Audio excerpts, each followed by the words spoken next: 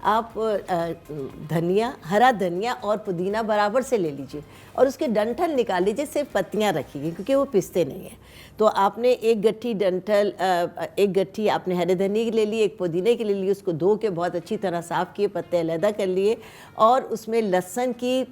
10-12 کلیاں ڈالنی، یہ لازمی ہے آپ کو اس کے اندر ڈالنا. اور ہری مرچیں اپنے حسب ٹیسٹ، بہت زیادہ نہ ڈالیں کہ آپ کے لیے بہت زیادہ مرچوں والا ہو جائے، حسب ٹیسٹ ڈال لیں. اور اس کے اندر املی کا پلپ ڈال لیں، یعنی 4-5 آپ جوے املی کے بھگو دیجئے پانی میں، اور جب وہ نرم ہو جائیں تو اس کے دانے علیحدہ کر دیجئے اور اسی املی میں ایڈ کر لیجئے. اور اگر چاہیں تو چند پتیاں آپ سفید زیرے کی ڈال لیجئے، ورنہ مت ڈالیں. اور اس کو آپ بلینڈ کر لیجئے، بالکل سادہ طریقہ، اور نمک حسب ذائقہ آپ ڈال لیجئے. یہ ایک بہترین ٹیسٹی مزیدار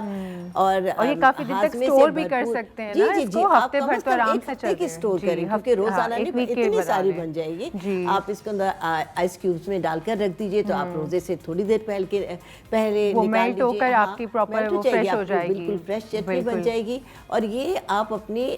یعنی افطار کا معمول بنائیں کہ یہ ضرور لیں اس سے آپ کے. اور ایک بات بتانا چاہوں گی کیونکہ ہمارے پاس پروگرام کا وقت کم ہے، بالکل 1 منٹ ہے ہمارے پاس. وہ لوگ جو روزے دار ہوتے ہیں، اکثر شوگر پیشنٹ ہیں یا کچھ لوگ ایسے ہوتے ہیں روزہ تو رکھتے ہیں لیکن ان کو احساس روزہ ہونے کے ساتھ ساتھ پیاس بہت زیادہ لگتی ہے. تو وہ لوگ جو بہت زیادہ پیاس کا شکار ہیں یا شوگر پیشنٹ ہیں، ایک بہت انرجیٹک آپ کو ریمیڈی بتا رہی ہوں، یہ ضرور نوٹ کریں اور ضرور اس کو کھائیں سحری سے پہلے اور افطار کے بعد بھی 1-8 چمچ لے لیں. اس میں یہ کہ 250 گرام گلقند، جو بہت پان والوں کے پاس بھی بہت ہوتی ہے، وہ لے لیجئے. اور 10 گرام چھوٹی الائچی کو پیس کر بالکل فائن پاؤڈر بنا لیجئے، اس کے چھلکے علیحدہ کر لیجئے اور یہ پاؤڈر آپ گلقند کے اندر مکس کر لیجئے اور یہ ایک بہت اچھا سا پاؤڈر بن جائے گا. اس کو آپ جن لوگوں کو پیاس کی پرابلم ہے وہ سحری کر کے 1 چمچ 1 ٹی اسپون ضرور پانی کے ساتھ لے لیں. اللہ کے فضل سے سارے دن ان کو پیاس نہیں لگے گی اور ویکنس فیل نہیں ہوگی، اور افطار کے بعد بھی آپ لیں تو بہت انرجیٹک رہیں گے. بہت شکریہ آپا چٹنی کے بتانے کے لیے بھی، اور یہ بھی ہے آئی ایم شیور کہ جو لوگ ہمیں دیکھ رہے ہیں وہ اس سے فائدہ اٹھائیں گے. ایک بار پھر میں تو الفاظ ہی جمع نہیں کر پا رہی ہوں آپا کے لیے. بہت شکریہ، اور ہم رمضان میں بھی جو ہے نا آپ کو دعوت دیتے رہیں گے اور آپ نے آنا ہے ہمارے